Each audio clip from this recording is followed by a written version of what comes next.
हा एक लेख मला आता सुचला, तो मी आपणास दाखवतो. माझा लेख, त्याचं नाव आहे चांगल्यातून चांगलं.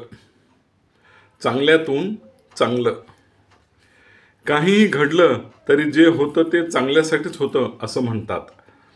म्हणजे तसं म्हणण्याची प्रथा आहे. काही वेळेस वाईटातूनही एखादं चांगलं काहीतरी घडतं, हे आपण पाहिलेलं आहे, ऐकलेलं आहे. काही जणांचं धूम्रपान, काही जणांचं मद्यपान हे कायमचं सुटलं असं पाहण्यास मिळतं. ते सुटण्यापूर्वी एखादी वाईट घटना त्यांच्या जीवनात घडते आणि मग त्याचा प्रभाव पडून अशा लोकांचे एखादे व्यसन कायमचे सुटते. हे चांगलं घडतं, वाईटातून चांगलं. असो, आता काही वेळेस चांगल्यातून चांगलं देखील निर्माण होतं की हो. समजा दूध.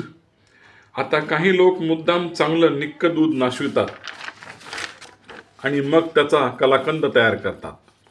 पण हे काही वाईट घडलं का? मुळीच नाही. चांगलं दूध वाया गेलं नाही, तर त्याचा मस्त कलाकंद तयार झाला. म्हणजे चांगलं जे आधी होतं त्याचं नंतर देखील चांगलंच झालं. असो, चांगल्यातून चांगलं याची आणखी काही उदाहरणं देता येतील. काही लोक असे आहेत की जे 8-8 वर्ष झाली तरी तेच कपडे वापरतात, त्यांचे ड्रेस. आता याला काय म्हणावं? त्यांचं म्हणणं असं की अजूनही ते कपडे फाटले नाहीत, टिकून आहेत, मग नवे कशाला घ्यायचे. पण मग होतं काय की बायका नवऱ्याचे असे जुने कपडे बोहारणीला देतात.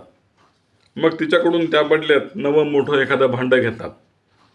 तेव्हा तिने आपले जुने शर्ट पॅन्ट बोहारणीला द्यायच्या आधीच तुम्ही ते आपले जुने कपडे शिंप्याकडून थोडे चेंज करून घ्या. म्हणजे आपल्या 5-6 वर्षाच्या मुलाला त्याच ड्रेसची मस्त सफारी शिवून घ्यायची, मुलाच्या मापाची. बस, मुलगा खुश. तो लहान असल्यामुळे त्याला ही सफारी कशी खुलून दिसते. चांगल्यातून चांगलं. आता दुसरं उदाहरण घ्या. प्रत्येक स्त्रीला घरामध्ये कमीत कमी 30-40 साड्या असतातच किमान. पुन्हा दरवर्षी 2-2 नव्या साड्या विकत घ्यायच्या हक्कानं. मग त्यांनी काय करावं? स्त्रियांनी काय करावं? जुन्या 4-5 साड्या बाजूला काढून ठेवाव्या आणि नवऱ्याला म्हणावं, अहो हे पहा माझ्या जुन्या साड्या. पातळ साड्या आहेत, त्याच्या लुंग्या शिवून घ्या. पातळ हलकासं पांघरून करून घ्या टेलरकडून, त्यानं गरमी होत नाही आणि डासही चावत नाहीत. घ्या या साड्या. पहा, साड्यांपासून लुंगीचे आणि पांघरुणाचे मस्त काम माफक पैशात झाले की नाही. पुन्हा जाड अशा कॉटन साड्या असल्या तर त्याची गरम उबदार शाल टेलरकडून करून घ्या. थंडी वाजत नाही. अगदी फारच जुने फाटत आलेले कपडे असतील तर ते सरळ टर्रकन फाडून टाका आणि त्याचे 4-5 मोठे फडके करून घ्या. घर पुसायला, स्वच्छ करायला कामी येतात. म्हणजे पहा, चांगल्यातून चांगलं होतं की नाही. ओके.